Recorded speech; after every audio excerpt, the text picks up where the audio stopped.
សួស្តីអ្នកស្ដាប់ជាទីមេត្រីសូមស្វាគមន៍មកកាន់កម្មវិធី podcast របស់យើងនាថ្ងៃដ៏ស្រស់បំព្រងនេះខ្ញុំសុជាតាពិតជាមានចិត្តរំភើបខ្លាំងណាស់ដែលបានត្រឡប់មកជួបបងប្អូនម្ដងទៀតនៅក្នុងស្ទូឌីអូដ៏មានផាសុកភាពរបស់យើងបាទហើយខ្ញុំវណ្ណាក៏មានសេចក្តីសប្បាយរីករាយខ្លាំងណាស់ដែរដែលបានអង្គុយក្បែរសុជាតានៅទីនេះសប្តាហ៍ថ្ងៃនេះជីវិតវាហាក់ដូចជាដើរលឿនណាស់មែនទេអ្នកស្ដាប់ប៉ុន្តែថ្ងៃនេះយើងចង់ឲ្យគ្រប់គ្នាឈប់បន្តិចដើម្បីគិតពីមនុស្សសំខាន់បំផុតមួយក្រុមក្នុងជីវិតយើង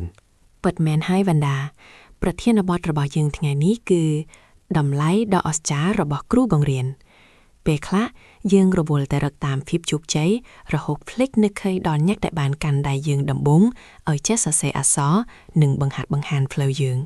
ងត្រឹមត្រូវណាស់គ្រូបង្រៀនមិនត្រឹមតែជាអ្នកផ្ទេរចំណេះដឹងតាមសៀវភៅនោះទេប៉ុន្តែពួកគាត់គឺជាវិស្វករនៃព្រលឹងពួកគាត់សូនរូបស្មារតីចរិតមารយាទនិងកសាងក្តីសង្ឃឹមឲ្យកុមារម្នាក់ៗនិយាយដល់រឿងនេះខ្ញុំស្រាប់តែនឹកឃើញដល់អ្នកគ្រូថ្នាក់ទី3របស់ខ្ញុំកាលនោះខ្ញុំជាក្មេងដែលរៀនខ្សោយលេខខ្លាំងណាស់ហើយក៏មានចិត្តរារៈមិនចង់ទៅរៀនដែរ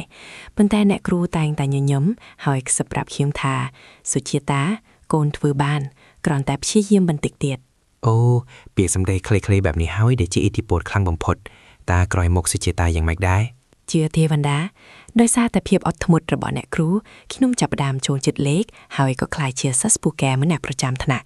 គាត់មិនដែលស្ដីបន្ទោសឲ្យខ្ញុំបាក់មុខមាត់ទេគាត់មានតែការលើកទឹកចិត្តនេះហើយជាតម្លៃនៃទឹកចិត្តគ្រូស្ដាប់ទៅពិតជាមានន័យណាស់សម្រាប់បងវិញបងចាំលោកគ្រូម្នាក់ដែលបង្រៀនអក្សរសាស្ត្រគាត់មិនត្រឹមតែបង្រៀនឲ្យយើងចេះអានអត្ថបទទេប៉ុន្តែគាត់តែងតែបញ្ចូលនូវរឿងនិទានអប់រំដែលធ្វើឲ្យយើងចេះស្រឡាញ់វប្បធម៌និងមានគុណធម៌ក្នុងខ្លួននោះហើយជាអ្វីដែលយើងហៅថាគ្រូគឺជាឪពុកម្ដាយទី2ពួកគាត់មើលថែយើងមិនត្រឹមតែផ្នែកចំណេះដឹងទេប៉ុន្តែថែមទាំងការរស់នៅនិងសីលធម៌ទៀតផងប៉ុន្តែសុជាតាដឹងទេការងារជាគ្រូបង្រៀនមិនមែនជាការងារដែលងាយស្រួលនោះទេពួកគាត់ត្រូវប្រឈមមុខនឹងសិស្សរាប់សិបនាក់ដែលមានចរិតខុសៗគ្ន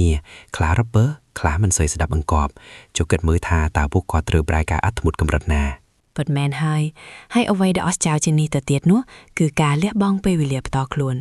នយប់ឡើងពេលយើងកំពុងសម្រាកឬមើលគុណលោកគ្រូអ្នកគ្រូជាច្រើនកំពុងអង្គុយកាយអត្ថបទសិស្សនិងរៀបចំកិច្ចតែងការបង្រៀនសម្រាប់ថ្ងៃស្អែកក្រោមពន្លឺភ្លើងតិចៗបាទហើយក្នុងសម័យ Digital នេះទៀតពួកគាត់ត្រូវខំប្រឹងរៀនបច្ចេកទេសថ្មីៗដើម្បីឲ្យទាន់សិស្សគ្រូខ្លះមានអាយុច្រើនហើយប៉ុន្តែនៅតែព្យាយាមរៀនប្រើ Zoom រៀនប្រើកុំព្យូទ័រដើម្បីកុំឲ្យការរៀនសូត្ររបស់សិស្សត្រូវកាត់ផ្ដាច់ខ្ញុំធ្លាប់ឃើញវីដេអូមួយគ្រូបង្រៀនម្នាក់នៅតំបន់ដាច់ស្រយាលគាត់ត្រូវធ្វើដំណើរឆ្លងស្ទឹងឆ្លងភ្នំដើម្បីយកមេរៀនទៅឲ្យសិស្សដល់ផ្ទះពេលឃើញបែបហ្នឹងខ្ញុំទប់ទឹកភ្នែកមិនចង់ជាប់ទេតើមានអាជីពណាដែលលះបង់ស្មើនឹងគ្រូបង្រៀនប្រហែលជាគ្មានទេសុជាតាគ្រូបង្រៀនគឺជាអ្នកបំភ្លឺទៀនឲ្យខ្លួនឯងរលាយដើម្បីផ្ដាល់ពន្លឺដល់អ្នកដទៃពួកគាត់មិនចង់បានអ្វីក្រៅពីឃើញសិស្សានុសិស្សទទួលបានជោគជ័យនិងក្លាយជាពលរដ្ឋល្អក្នុងសង្គមឡើយវណ្ដាគិតយ៉ាងម៉េចដែរចំពោះការផ្ដល់តម្លៃដល់គ្រូក្នុងសង្គមបច្ចុប្បន្នតើយើងធ្វើបានគ្រប់គ្រាន់ឬនៅបើនិយាយតាមត្រង់យើងនៅមានខ្វះខាតខ្លះជួនកាលយើងភ្លេចគោរពពួកគាត់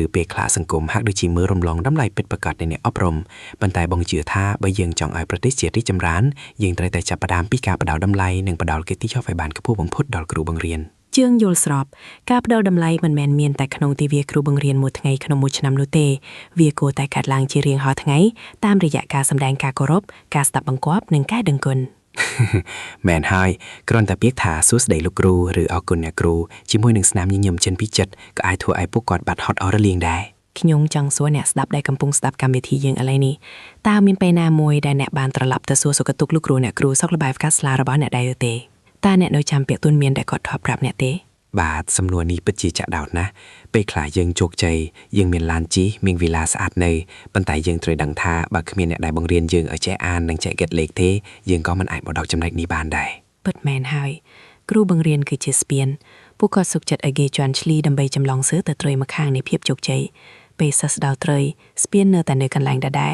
ដើម្បីរង់ចាំចម្លងសិស្សចំនួនក្រោយទៀតនិយមន័យនេះពិតជាអស្ចារ្យមែនសុជាតាដូច្នេះសម្រាប់អ្នកស្ដាប់ទាំងអស់គ្នាបើមានឱកាសសូមផ្ញើសារទៅកាន់ពួកគាត់ឬទិញនំចំណីបន្តិចបន្តួចទៅសួរសុខទុក្ខពួកគាត់ផងជឿឈាមចុះពួកគាត់នឹងរំភើបចិត្តរកអ្វីប្រៀបមិនបានឡើយចាហើយសម្រាប់បងប្អូនដែលកំពុងរៀនសូត្រសូមខិតខំប្រឹងប្រែងអស់ពីសមត្ថភាពការដែលបងប្អូនក្លាយជាមនុស្សល្អនិងមានចំណេះដឹងពិតប្រាកដគឺជាកាដូដ៏មានតម្លៃបំផុតសម្រាប់លោកគ្រូអ្នកគ្រូ ជាចុងក្រោយសម្រាប់វគ្គនេះបងចង់និយាយពាក្យមួយចេញពីបេះដូងអរគុណលោកគ្រូអ្នកគ្រូទូទាំងប្រទេសកម្ពុជាអ្នកគឺជាវីរបុរសដែលគ្មានមេដាយប៉ុន្តែរស់នៅក្នុងបេះដូងសិស្សគ្រប់គ្នាចាខ្ញុំក៏សូមចូលរួមអរគុណនិងគោរពដឹងគុណដល់លោកគ្រូអ្នកគ្រូទាំងអស់ផងដែរកម្មវិធី podcast របស់យើងនៅថ្ងៃនេះសង្ឃឹមថានឹងបានរំលឹកដល់អ្នកស្ដាប់គ្រប់គ្នាឲ្យនឹកឃើញដល់គុណគ្រូមិនអាចបំភ្លេចបានបាទអ្នកស្ដាប់ជាទីមេត្រីកម្មវិធីរបស់យើងត្រូវបញ្ចប់ត្រឹមនេះហើយសូមអរគុណសម្រាប់ការតាមដានស្ដាប់តាំងពីដើមរហូតដល់ចប់សូមឲ្យលោកគ្រូអ្នកគ្រូទាំងអស់មានសុខភាពល្អនិងមានកម្លាំងចិត្តមាំមួនក្នុងការបណ្ដុះបណ្ដាលទំពាំងស្នងរស្ស៊ីបន្តទៀតយើងនឹងជួបគ្នានៅភាគក្រោយជម្រាបលាបាទលាហើយអ្នកទាំងអស់គ្នារក្សាសុខភាពថងណា